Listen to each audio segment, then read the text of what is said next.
आप सभी का हमारे YouTube चैनल टोटल फिलॉसफी में हार्दिक स्वागत है। आज हम एक ऐसे विचारक की गहराई में उतरने वाले हैं जिसने न केवल अपने समय का चेहरा बदला, बल्कि आने वाली पीढ़ियों के सोचने और दुनिया को देखने के तरीके को भी पूरी तरह बदल दिया। सोचिए, अगर समाज की असमानताएं केवल कुछ लोगों के हाथ में केंद्रित धन और शक्ति की वजह से है, तो क्या हम उन्हें बदलने की हिम्मत कर सकते हैं? क्या समाज वास्तव में तब तक न्यायपूर्ण रह सकता है जब तक हम उसकी नींव में मौजूद आर्थिक और सामाजिक ढांचे को समझने और चुनौती देने की कोशिश नहीं करते? आज हम बात करेंगे कार्ल मार्क्स की। 5 मई 1818 को जर्मनी के राइन प्रांत के छोटे से शहर त्रियर में जन्मे मार्क्स का बचपन ज्ञान, तर्क और समाज की जटिलताओं में गहरी रुचि से भरा हुआ था। उनके पिता एक प्रख्यात वकील थे और परिवार बौद्धिक वातावरण में पला था, जिससे कार्ल ने कम उम्र में ही यह महसूस करना शुरू कर दिया कि समाज में कुछ गहरी समस्याएं हैं। कुछ लोग धन और शक्ति में लिप्त हैं, जबकि बाकी लोग रोजमर्रा की कठिनाइयों में फंसे हैं। उनकी शिक्षा ने उनके विचारों को नई दिशा दी। बॉन और बर्लिन विश्वविद्यालय में दर्शन, इतिहास और राजनीति का अध्ययन करते हुए उन्होंने देखा कि समाज केवल कानून और नैतिकता से नहीं चलता, बल्कि उसकी नींव उत्पादन और संसाधनों के नियंत्रण पर टिकी होती है। यही गहराई बाद में उनके महान योगदान मार्क्सवाद का आधार बनी। मार्क्स ने न केवल देखा बल्कि लिखा और क्रियाशील भी हुए। उनके साथी फ्रेडरिक एंगल्स के साथ उन्होंने समाज में असमानताओं, पूंजीवाद के प्रभाव और मजदूर वर्ग की स्थिति पर गहन विश्लेषण किया। उनका मानना था कि समाज में हमेशा दो मुख्य वर्ग होते हैं, एक शक्तिशाली जो उत्पादन के साधनों पर नियंत्रण रखते हैं, और दूसरा श्रमिक जो केवल अपने श्रम के माध्यम से जीवन यापन करता है। उन्होंने यह भी बताया कि इतिहास की धारा केवल विचारों से नहीं, बल्कि वर्ग संघर्ष और आर्थिक ढांचे से संचालित होती है। आइए इसे सरल भाषा में समझें। कल्पना कीजिए कि समाज एक बड़ा केक है। कुछ लोग उस केक को पूरी तरह खाते हैं, जबकि बाकी लोग केवल टुकड़ों के लिए भीख मांगते हैं। मार्क्स कहते हैं कि यह केवल गलत नहीं है, बल्कि इससे समाज का संतुलन भी टूटता है। यदि केक को सभी के बीच समान रूप से बांटा जाए और हर किसी को संसाधनों और अवसरों में बराबरी मिले, तभी समाज न्यायपूर्ण हो सकता है। यही दर्शन उनकी सभी रचनाओं का मूल है। उनकी सबसे प्रसिद्ध किताब द कैपिटल में उन्होंने पूंजीवाद का वैज्ञानिक विश्लेषण किया। इसमें बताया गया कि कैसे पूंजीपति वर्ग अपनी संपत्ति और शक्ति बनाए रखने के लिए मजदूर वर्ग का शोषण करता है। उन्होंने उत्पादन के साधनों, मजदूरी, श्रम मूल्य, मुनाफा और पूंजी के संचरण के तरीके को स्पष्ट किया। इसके अलावा द कम्युनिस्ट मैनिफेस्टो में उन्होंने और एंगल्स ने दुनिया को दिखाया कि मजदूर वर्ग की एकजुटता और संघर्ष समाज में बदलाव ला सकती है।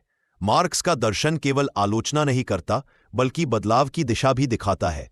उनके विचारों से हमें यह सीख मिलती है कि समाज को बदलने के लिए केवल सोचने से काम नहीं चलता, क्रियाशील होना जरूरी है। जब हम समाज की नींव में मौजूद आर्थिक और सामाजिक असमानताओं को समझकर उन्हें सुधारने की दिशा में कदम उठाते हैं, तभी वास्तविक स्वतंत्रता और न्याय संभव है। अब सोचिए, क्या हम जिस समाज में रहते हैं वह वास्तव में निष्पक्ष है? क्या हमारे आसपास की असमानताएं केवल समय की आवश्यकता है, या क्या हम उन्हें चुनौती देने की क्षमता रखते हैं? जब आप ईमानदारी से अपने आप से यह सवाल करेंगे, तो शायद आपको महसूस होगा कि बदलाव की शुरुआत आपके विचारों और कार्यों से ही होती है। कार्ल मार्क्स का जीवन केवल विचारों तक सीमित नहीं था। उनके व्यक्तित्व में गहरी संवेदनशीलता और समाज के प्रति अनंत चिंता झलकती थी। बर्लिन और जर्मनी में उनकी शिक्षा ने उन्हें दर्शन और इतिहास का ज्ञान दिया, लेकिन असली जागृति उन्हें समाज की वास्तविकताओं को देखकर हुई। वे अक्सर कहते थे कि किसी भी समाज को केवल सिद्धांतों या नियमों से नहीं समझा जा सकता। इसके लिए हमें उसके आर्थिक ढांचे और लोगों की रोजमर्रा की जिंदगी को देखना होगा। मार्क्स ने देखा कि दुनिया में असमानता और अन्याय केवल अव्यवस्था का परिणाम नहीं है, बल्कि वे उन सामाजिक और आर्थिक ढांचों का हिस्सा हैं जिन्हें समय ने स्थायी बना दिया है। उनके अनुसार इतिहास की प्रक्रिया केवल राजा, युद्ध और नीति के निर्णयों से नहीं, बल्कि उत्पादन के साधनों और श्रम के स्वरूपों से संचालित होती है। उन्होंने इसे समझाने के लिए एक उदाहरण दिया। कल्पना कीजिए कि एक गांव में किसान और जमींदार रहते हैं। किसान दिन रात मेहनत करता है, लेकिन फसल का बड़ा हिस्सा जमींदार के पास चला जाता है। केवल कानून और नैतिकता इसे नहीं बदल सकते, क्योंकि जमींदार के पास आर्थिक शक्ति है। वही शक्ति समाज के पूरे ढांचे को नियंत्रित करती है। इस दृष्टिकोण ने मार्क्स के विचारों को पूरी तरह बदल दिया। उन्होंने सोचा कि जब तक समाज में उत्पादन के साधनों पर नियंत्रण कुछ लोगों के पास रहेगा, तब तक असमानता और शोषण खत्म नहीं होगा। इसलिए उनका दर्शन केवल आलोचना नहीं करता, बल्कि समाधान भी सुझाता है। उनका मानना था कि समाज में परिवर्तन तभी संभव है जब मजदूर और आम लोग अपनी शक्ति और अधिकारों को समझें और एकजुट होकर बदलाव की दिशा में कदम उठाएं। आइए इसे और आसान भाषा में समझें। मान लीजिए एक बड़ी मशीन है जो बहुत सारे लोग चलाते हैं, लेकिन इसका मुनाफा केवल मालिक तक पहुंचता है। मशीन को चलाने वाले लोग इसे अपने लिए नियंत्रित नहीं कर सकते। मार्क्स कहते हैं कि वास्तविक न्याय तब आएगा जब उन लोगों के पास भी वही नियंत्रण और अधिकार होगा जिन्होंने मेहनत की है। यही विचार उनके वर्ग संघर्ष के सिद्धांत का मूल है। मार्क्स ने केवल सिद्धांत ही नहीं दिए, बल्कि उन्होंने इसका दस्तावेज भी प्रस्तुत किया, द कम्युनिस्ट मैनिफेस्टो। में उन्होंने और एंगल्स ने स्पष्ट किया कि इतिहास में हमेशा दो मुख्य वर्ग होते हैं, शोषक और शोषित। लेकिन शोषित वर्ग यदि एकजुट होकर अपने अधिकारों के लिए संघर्ष करे तो समाज को न्यायपूर्ण बनाया जा सकता है। उनका दर्शन इस बात को भी रेखांकित करता है कि संघर्ष और क्रांति केवल हिंसा नहीं है, यह सोच, समझ और सामूहिक क्रियाशीलता का परिणाम होती है। कार्ल मार्क्स की दृष्टि में शिक्षा, जागरूकता और संज्ञान ही समाज को बदल सकते हैं। उन्होंने मजदूर वर्ग को केवल पीड़ित नहीं माना, बल्कि उन्हें परिवर्तन का सक्रिय अंग माना। उनका मानना था कि ज्ञान ही शक्ति है और जब जनता अपने अधिकारों और स्थिति को समझती है, तभी वास्तविक सामाजिक न्याय संभव होता है। अब सोचिए, अगर आप आज अपने समाज में बदलाव लाने की कोशिश करें, तो कौन से ढांचे और नियम आपके सामने रोड़े डाल सकते हैं? क्या आप केवल परिस्थितियों को स्वीकार करेंगे या उनके खिलाफ सोच और कार्य करेंगे? ये सवाल हर श्रोता को अपने अंदर झांकने पर मजबूर करता है और समझाता है कि परिवर्तन की शुरुआत हमेशा व्यक्ति के विचारों और साहस से होती है। मार्क्स के विचारों को समझने के लिए यह भी जानना जरूरी है कि उनका जीवन संघर्षों और चुनौतियों से भरा था। उन्होंने अपने समय की सरकारों और संस्थानों से विरोध किया, इसलिए उन्हें निर्दासन, आर्थिक कठिनाई और सामाजिक विरोध का सामना करना पड़ा। लेकिन इन कठिनाइयों ने उनके विचारों को और भी मजबूत और व्यवहारिक बनाया। यही कारण है कि आज उनके सिद्धांत सिर्फ किताबें में नहीं, बल्कि समाज और राजनीति में भी जीवंत है। कार्ल मार्क्स की सबसे प्रमुख और प्रभावशाली रचना द कैपिटल है, जिसे उन्होंने अपने जीवन के कई वर्षों में लिखा। इस ग्रंथ में उन्होंने पूंजीवाद का वैज्ञानिक विश्लेषण प्रस्तुत किया। उनका मुख्य उद्देश्य यह दिखाना था कि समाज की आर्थिक संरचना किस प्रकार लोगों के जीवन, अवसरों और शक्ति को नियंत्रित करती है। उन्होंने बताया कि पूंजीपति वर्ग अपने मुनाफे और संपत्ति को बनाए रखने के लिए श्रमिक वर्ग का शोषण करता है। यह शोषण केवल अवैध या अनैतिक नहीं है, बल्कि यह आर्थिक व्यवस्था का हिस्सा बन जाता है। मार्क्स ने श्रम मूल्य सिद्धांत के माध्यम से यह समझाया कि किसी भी वस्तु का मूल्य केवल उस मेहनत और श्रम से निर्धारित होता है जो उसे बनाने में लगता है। लेकिन पूंजीवादी समाज में यह मूल्य केवल मजदूर को भुगतान करने के लिए नहीं, बल्कि मालिक के लाभ के लिए तोड़ा मरोड़ा जाता है। उदाहरण के तौर पर, एक फैक्ट्री में मजदूर दिन रात काम करता है, लेकिन उसका वास्तविक श्रम मूल्य उससे अधिक होता है। बाकी का मुनाफा मालिक अपने पास रख लेता है। यही शोषण का मूल कारण है, जिसे मार्क्स ने इतनी वैज्ञानिक और स्पष्ट भाषा में समझाया। दूसरा प्रमुख ग्रंथ द कम्युनिस्ट मैनिफेस्टो, जो उन्होंने फ्रेडरिक एंगल्स के साथ लिखा, समाज में बदलाव की दिशा को और स्पष्ट करता है। इसमें बताया गया कि इतिहास में हमेशा दो मुख्य वर्ग होते हैं, शोषक और शोषित। लेकिन शोषित वर्ग यदि एकजुट होकर अपने अधिकारों के लिए संघर्ष करे, तो समाज को न्यायपूर्ण बनाया जा सकता है। इस ग्रंथ में मार्क्स ने यह भी दिखाया कि संघर्ष केवल हिंसा या युद्ध के रूप में नहीं होना चाहिए, बल्कि यह सामूहिक जागरूकता, शिक्षा और संगठन के माध्यम से हो सकता है। मार्क्स का दर्शन केवल आर्थिक संरचना तक सीमित नहीं है। उन्होंने यह भी समझाया कि समाज के अन्य पहलू, राजनीति, संस्कृति, शिक्षा और कानून, सभी आर्थिक ढांचे से प्रभावित होते हैं। इसलिए समाज में परिवर्तन तभी संभव है जब हम केवल बाहरी नियमों को बदलने की कोशिश न करें, बल्कि उसकी नींव यानी आर्थिक और सामाजिक असमानताओं को समझकर उन पर काम करें। आइए इसे सरल उदाहरण से समझें। कल्पना कीजिए कि एक बड़ी इमारत है जिसे कुछ लोग नियंत्रित करते हैं। इमारत की नींव ही कमजोर है और अधिकांश लोग केवल इसके ऊपर बने हिस्सों का हिस्सा बनने के लिए मेहनत करते हैं। यदि नींव मजबूत नहीं होगी और उसके नियंत्रण में सभी लोग समान रूप से शामिल नहीं होंगे, तो ऊपर के हिस्से में संतुलन कभी नहीं आएगा। यही सिद्धांत मार्क्स ने समाज और अर्थव्यवस्था के लिए लागू किया। आज जब हम आधुनिक समाज को देखते हैं तो मार्क्स के विचारों की प्रासंगिकता स्पष्ट होती है। पूंजीवाद की चुनौतियां, श्रमिक वर्ग की स्थिति और असमानताओं की समस्याएं आज भी मौजूद हैं। मार्क्स का संदेश हमें ये याद दिलाता है कि केवल आलोचना करना पर्याप्त नहीं है। समाज में वास्तविक बदलाव के लिए शिक्षा, जागरूकता और एकजुटता जरूरी है। एक और महत्वपूर्ण अवधारणा जो मार्क्स ने दी वह है इतिहास में वर्ग संघर्ष। उनका मानना था कि हर ऐतिहासिक काल में दो वर्गों के बीच संघर्ष होता है, एक जो सत्ता और संसाधनों पर नियंत्रण रखता है और दूसरा जो केवल अपने श्रम के बल पर जीवित रहता है।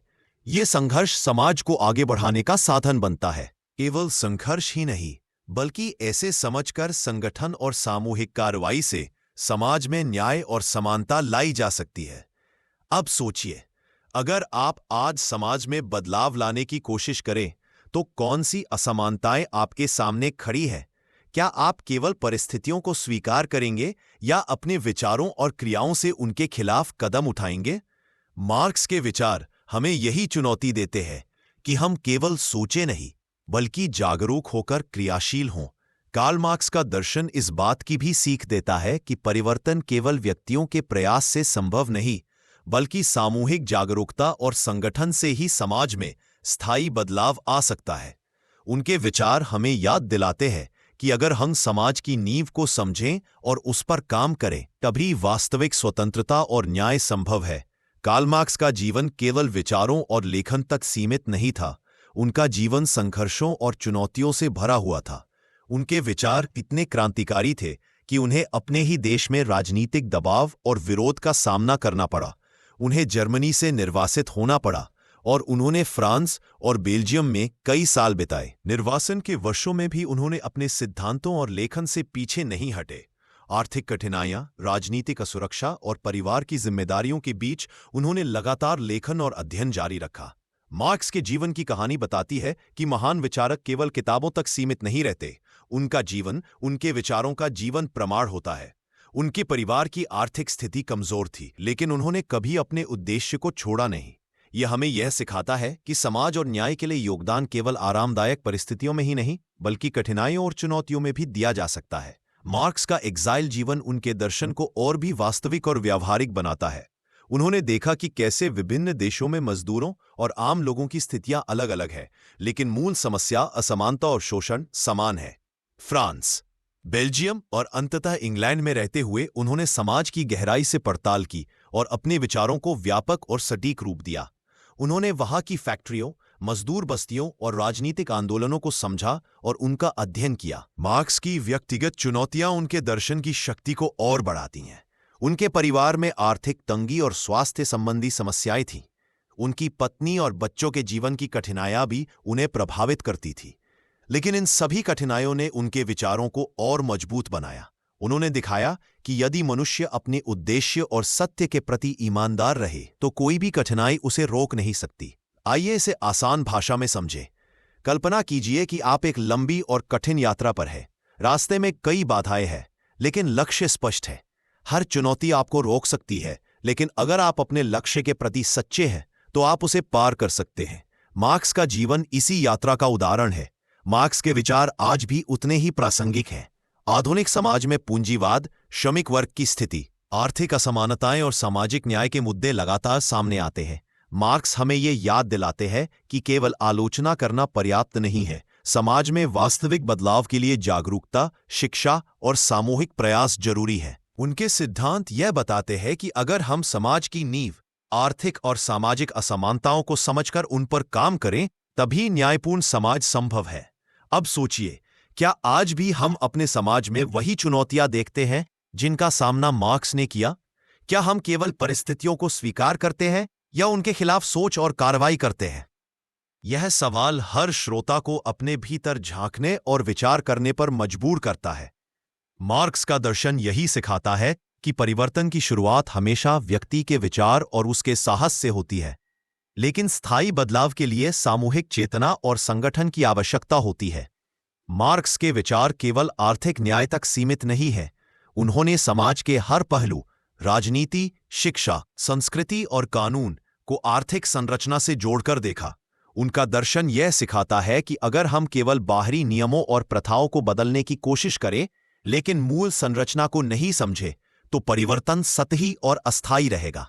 यही कारण है कि उनके सिद्धांत आज भी लगभग 200 साल बाद समाज और राजनीति के लिए महत्वपूर्ण बने हुए हैं। कार्ल मार्क्स के दर्शन का एक महत्वपूर्ण पहलू है एलियनेशन, यानी विच्छेदन। मार्क्स ने देखा कि मजदूर वर्ग सिर्फ अपनी मेहनत का परिणाम नहीं देख पाता और अक्सर अपने काम से कट जाता है, यानी वह अपने श्रम, अपने उत्पाद और यहां तक कि अपने समाज से अलग महसूस करता है। सरल शब्दों में सोचिए कि आप दिन रात मेहनत करके कुछ बनाते हैं, लेकिन वह केवल किसी और के लिए लाभ लाता है। आप अपने श्रम का फल महसूस नहीं कर सकते और यह आपको मानसिक और सामाजिक रूप से अलग कर देता है। मार्क्स का मानना था कि यही पूंजीवाद का सबसे बड़ा दोष है। मजदूर अपने काम से पूरी तरह जुड़े नहीं होते और उनका श्रम केवल मुनाफे के लिए उपयोग होता है। दूसरा महत्वपूर्ण सिद्धांत है लेबर थ्योरी ऑफ वैल्यू, श्रम मूल्य सिद्धांत। मार्क्स के अनुसार किसी भी वस्तु या सेवा का वास्तविक मूल्य वही है जो उसे बनाने में श्रमिक की मेहनत लगी है, लेकिन पूंजीवादी व्यवस्था में यह मूल्य केवल मालिक के लाभ के लिए तोड़ा मरोड़ा जाता है।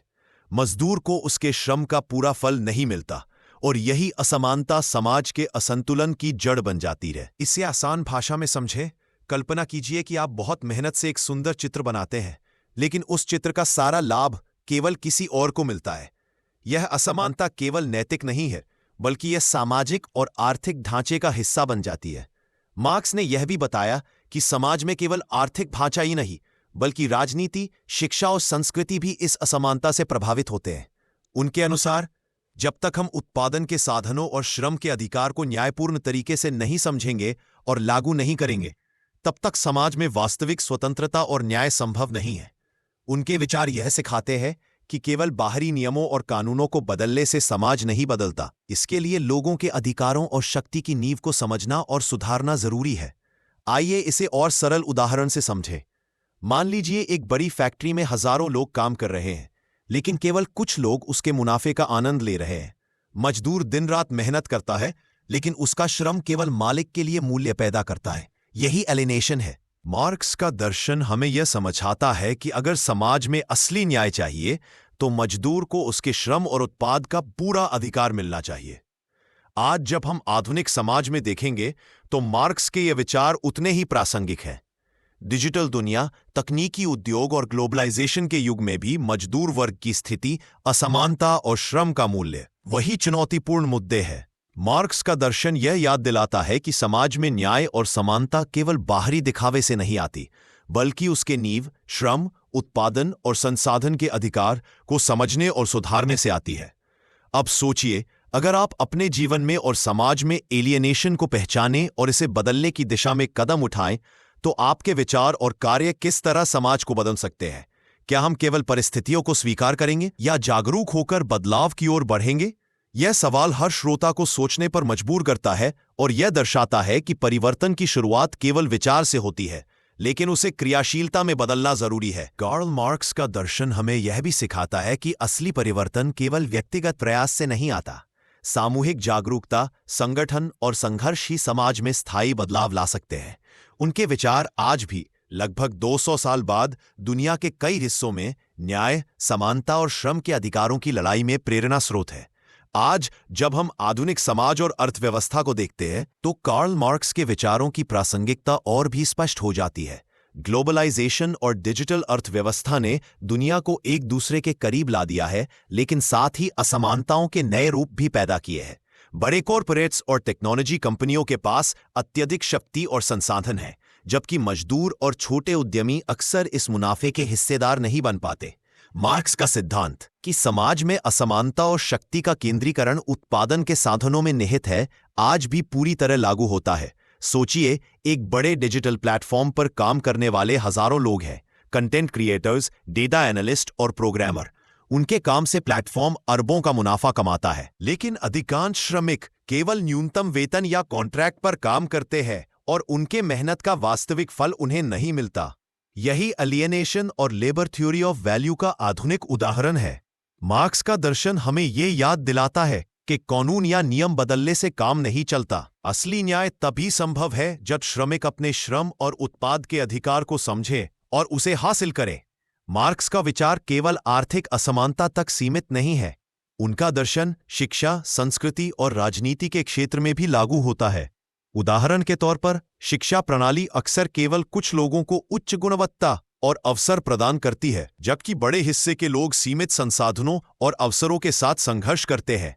मार्क्स का दृष्टिकोण यह बताता है कि समाज में असली समानता तभी संभव है जब शिक्षा और अवसर सभी तक समान रूप से पहुंचे। सामाजिक न्याय और समानता के लिए मार्क्स के विचार हमें ये सिखाते हैं कि केवल व्यक्तिगत प्रयास पर्याप्त नहीं है। सामूहिक जागरूकता, संगठन और समाज के ढांचे की समझ जरूरी है। जब लोग अपने अधिकारों और शक्ति को समझते हैं तो वे केवल अपने जीवन को ही नहीं बल्कि पूरे समाज को बदल सकते हैं। आज के डिजिटल युग में भी यह संदेश अत्यंत महत्वपूर्ण है। अगर हम तकनीकी विकास, आर्टिफिशियल इंटेलिजेंस और वैश्विक व्यापार के प्रभावों को देखें तो स्पष्ट होता है कि धन और शक्ति कुछ लोगों के हाथ में केंद्रित है। मार्क्स का दर्शन यह दिखाता है कि जब तक उत्पादन और संसाधनों पर नियंत्रण समान रूप से नहीं वितरित किया जाएगा, तब तक समाज में वास्तविक न्याय और स्वतंत्रता नहीं आ सकती। अब सोचिए, अगर आप अपने समाज में ग्लोबलाइजेशन और डिजिटल अर्थव्यवस्था के प्रभाव को समझें और उसके अनुसार कदम उठाएं, तो क्या आप केवल स्थितियों को स्वीकार करेंगे या जागरूक होकर बदलाव की दिशा में बढ़ेंगे? यह सवाल हर श्रोता को यह सोचने पर मजबूर करता है कि परिवर्तन की शुरुआत केवल विचार और जागरूकता से होती है, लेकिन इसे क्रियाशीलता में बदलना ही समाज में स्थायी बदलाव ला सकता है। कार्ल मार्क्स का दर्शन हमें यही सिखाता है, भले ही समय बदल जाए, तकनीक बदल जाए या समाज का रूप बदल जाए, लेकिन असमानता, शक्ति का केंद्रीकरण और श्रम के अधिकार के मुद्दे हमेशा प्रासंगिक रहते हैं। उनका विचार यह याद दिलाता है कि न्यायपूर्ण और समान समाज तभी संभव है जब हम उसकी नींव, संसाधनों और अधिकारों की समानता पर काम करें। कार्ल मार्क्स का दर्शन गहन, व्यापक और समय के परे है। अगर हम उनके विचारों का सार देखें तो यह स्पष्ट होता है कि उनका मुख्य उद्देश्य केवल समाज की आलोचना करना नहीं था, बल्कि बदलाव और न्यायपूर्ण समाज के लिए दिशा दिखाना था। उनका मानना था कि समाज केवल बाहरी नियमों, कानूनों और नैतिकताओं से नहीं चलता, इसकी नींव आर्थिक और सामाजिक असमानताओं पर टिकी होती है।